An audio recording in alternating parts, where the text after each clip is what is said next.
பெண்ணாகி ஆள் என்ற ஓர் வார்த்தை உண்டானதே.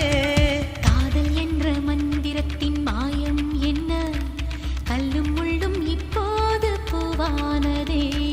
வானவில்லின் துண்டொன்று மண்ணில் வந்து யாருக்கும் சொல்லாமல் பெண்ணானதே.